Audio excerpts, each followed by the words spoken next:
Good morning students. Clapeyron's theorem होता क्या है? Clapeyron's theorem of three moment भी बोला जाता है और कभी कभार इसको थ्री मोमेंट इक्वेशन भी बोला जाता है। By this is one of the method by the help of which we can analyse the any kind of indeterminate structures और इनडिटर्मिनेंट बीम्स। लेकिन इसका एक डिसएडवांटेज ये है कि इस मेथड के थ्रू अगर हम लोग को सॉल्व करना है तो दो मेंबर मिनिमम चाहिए। जैसे यहाँ पे दिया हुआ है A B and B C, दो मेंबर है। अगर दो से कम मेंबर होगा, दो से अधिक हो तो कोई दिक्कत नहीं है, लेकिन दो मेंबर है तब हम लोग इस मेथड के थ्रू सॉल्व नहीं कर सकते हैं। और ये one of the very simplest method है जिसके थ्रू हम लोग इनडिटर्मिनेंट स्ट्रक्चर्स या कॉन्टिन्यूअस बीम्स को हम लोग सॉल्व कर सकते हैं। तो पहला तो इसके बारे में मैं फॉर्मूला लिखूँगा। जैसे एक कंटिन्यूअस बीम है और एक स्पैन है, दो स्पैन है A B and B C. क्योंकि इस बीम में अगर हम लोग के पास कोई भी बीम है, जैसे बीम है ए बी सी डी, तो जो A B C D beam हो गया ए बी सी और डी, तो इसमें टोटल नंबर ऑफ स्पैन कितने हैं? तीन है, एक दो और तीन। तो हमें क्या करना होगा? दो दो करके स्पैन को कंप्लीट करना है बीम को। जैसे हम लोग पहले ले लेंगे A B and B C पहला स्पैन, दूसरा लेंगे बी सी और सी डी। मतलब हमने दो दो करके स्पैन को कंप्लीट करना है। कोई भी बीम में, कोई भी बीम को जितने number of total number of span हो उससे दिक्कत नहीं है, लेकिन बस मिनिमम दो नंबर ऑफ स्पैन होना चाहिए। तो अगर A B and B C span हो गया तो पहला चीज़ तो है moment at A into the L1 plus the 2 times of moment at B into L1 and plus L2 plus the moment at C into L2 equal to 6 times of A1 into x1 bar by L1 plus the 6 times of A2 into x2 bar by L2। अब मैं दिखाऊंगा A1, x1 and L1 और L2 तो सभी को पता ही है, दिख रहा है फिगर में। x1 बार और A1 क्या है? देखिए, ये जो दो स्पैन मैंने पहले बनाया, इस दो स्पैन की मुझे बेंडिंग मोमेंट डायग्राम बनानी है पहले। तो ये हो गया आपका bending moment diagram for this span and दूसरा स्पैन के लिए bending moment diagram for the दूसरा स्पैन, ठीक है। अब जो बेंडिंग मोमेंट डायग्राम है उसका जो भी एरिया होगा बेंडिंग मोमेंट डायग्राम का, वो हो गया एरिया 1 और बेंडिंग मोमेंट दूसरे का एरिया हो गया एरिया 2। अब x1 क्या है? x1 will be equal to the centroid of the first from the A point and x2 will be equal to the centroid of the second figure from the C point। तो ये दोनों ही x1 and x2 centroid हो गया। L1 है भी L2 दिए हुए हैं, तो 6 times of area 1 into centroid 1 by L1 plus the 6 times of area 2 into x2 by L2। तो ये हो गया आप लोगों का फॉर्मूला। उसके बाद इस फार्मूला से हम जब सॉल्व करेंगे तो इसके बाद तीन मोमेंट आएगा हम लोग के पास, moment at A, moment at B and moment at C. ये जो तीन मोमेंट है इससे हम लोग एंड मोमेंट के डायग्राम बनाएंगे। ये हो गया moment at A, moment at B and moment at C का डायग्राम बनाएंगे। उसके बाद जो हम लोग के पास बेंडिंग मोमेंट डायग्राम और जो एंड मोमेंट डायग्राम है दोनों को मैं ओवरलैप करूँगा और हम लोग के पास आ जाएगा final bending moment diagram. Final bending moment diagram आ जाएगा। उसके बाद मैं बता रहा हूँ आप लोगों को, जैसे मान लीजिए ये एक सिंपली सपोर्टेड बीम है जिसमें यूनिफॉर्मली डिस्ट्रीब्यूटेड लोड है। तो इसका जो बेंडिंग मोमेंट डायग्राम इस तरीके का होगा, जो जैसे मैंने पहले भी दिखा के रखा हूँ। ये हो गया बेंडिंग मोमेंट डायग्राम। उसके बाद जो एंड मोमेंट डायग्राम है ये हो जाएगी आपका एंड मोमेंट डायग्राम। अब उसके बाद दोनों डायग्राम को मैं मर्ज करूँगा तो ये हो जाएगा आपका फुल बेंडिंग मोमेंट डायग्राम और फाइनल बेंडिंग मोमेंट डायग्राम। लेकिन जो अगर हम लोग के पास यूनिफॉर्मली डिस्ट्रीब्यूटेड लोड हो तो यूनिफॉर्मली डिस्ट्रीब्यूटेड लोड में ये चीज़ ध्यान रखना है कि जो फॉर्मूला है 6 times of A1 into x1 bar by L1, ये आपका एक सिंपल फार्मूला में कन्वर्ट हो जाएगी, जो कि 6 टाइम्स ऑफ क्या होगा 6, दैट इज़ सिंपल फार्मूला में कौन सा, जैसे ये है 6 टाइम्स ऑफ एरिया 1। एरिया 1 का मतलब क्या है, जो हम लोग के एरिया है,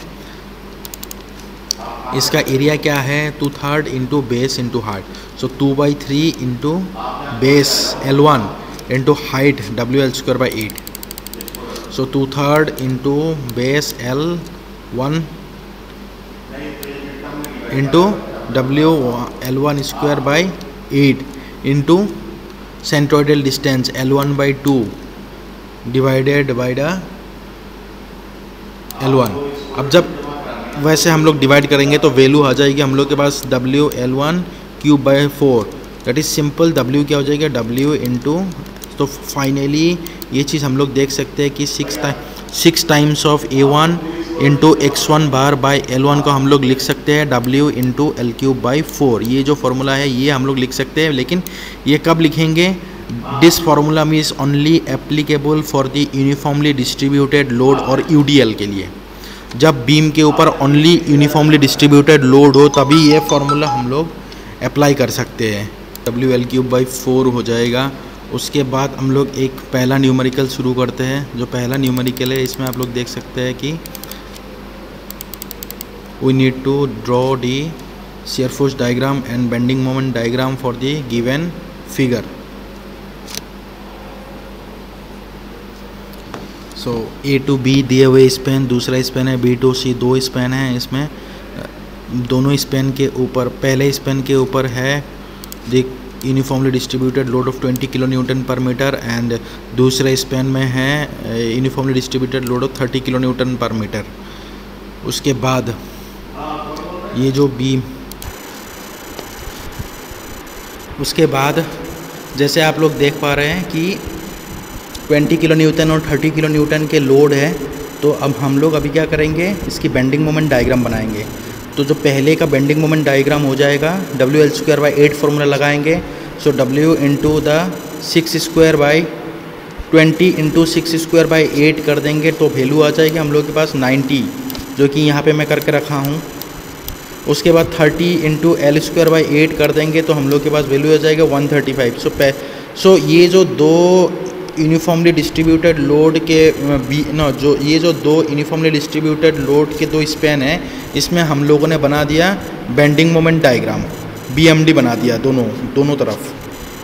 जब बेंडिंग मोमेंट डायग्राम हम लोगों ने बना दिया, अब हमें पता है, इससे पहले भी मैंने बता के रखा हूँ कि बेंडिंग मोमेंट डायग्राम जब बनता है फॉर यूनिफॉर्मली डिस्ट्रीब्यूटेड लोड, उसके लिए जो फार्मूला है 6 times of A1 into x1 bar by L1, ये फार्मूला आपका कन्वर्ट हो जाएगी W इंटू L³/4 में। सो डायरेक्ट हम लोग W into L³/4 formula use कर देंगे क्लैपिरन्स 3 मोमेंट इक्वेशन में। सो पहले तो लगाएंगे मोमेंट एट A, जो फार्मूला है वो फार्मूला लिखेंगे moment at A into L1 plus the 2 times of moment at B into L1 plus L2 plus the moment at C into L2।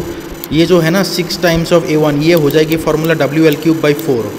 Direct हम लोग फार्मूला यूज़ कर सकते हैं WL³/4, but ये कब होगा, जब यूनिफॉर्मली डिस्ट्रीब्यूटेड लोड हो तभी। जैसे ये बीम है, हम लोगों के पास जो अवेलेबल बीम है, ये यहाँ पे पता है कि A पॉइंट और C पॉइंट जो दो एजेस के सपोर्ट है, वो कौन सा सपोर्ट है, सिंपली सपोर्टेड, मतलब या तो हिंज है या तो पिन है। तो हिंज और पिंच में मोमेंट की वैल्यू 0 हो जाती है, तो इसीलिए moment at A and moment at C will be equal to 0। So यहाँ पे हम लोगों ने मोमेंट एट A 0 कर दिया, मोमेंट एट C 0 कर दिया। उसके बाद 2 times of moment at B into L1 plus L2, 2 times of moment at B into length 1 plus length 2, 12 हो गया। This one is equal to the WL³/4 use कर देंगे। सो W हो गया आपका 20 इंटू लेंथ³/4, दूसरे स्पेन के लिए है W into length. So finally हम लोग के पास मोमेंट की वैल्यू आ गया, moment at B will be equal to 112.50 kN।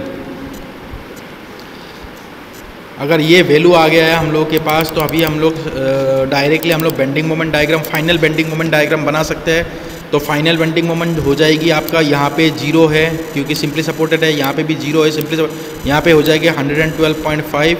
उसके बाद इसके बाद हम जो इसका सिंपली सपोर्टेड डायग्राम के जो भी बेंडिंग मोमेंट डायग्राम थे, उसको मैं ओवरलैप कर दूंगा इसके ऊपर।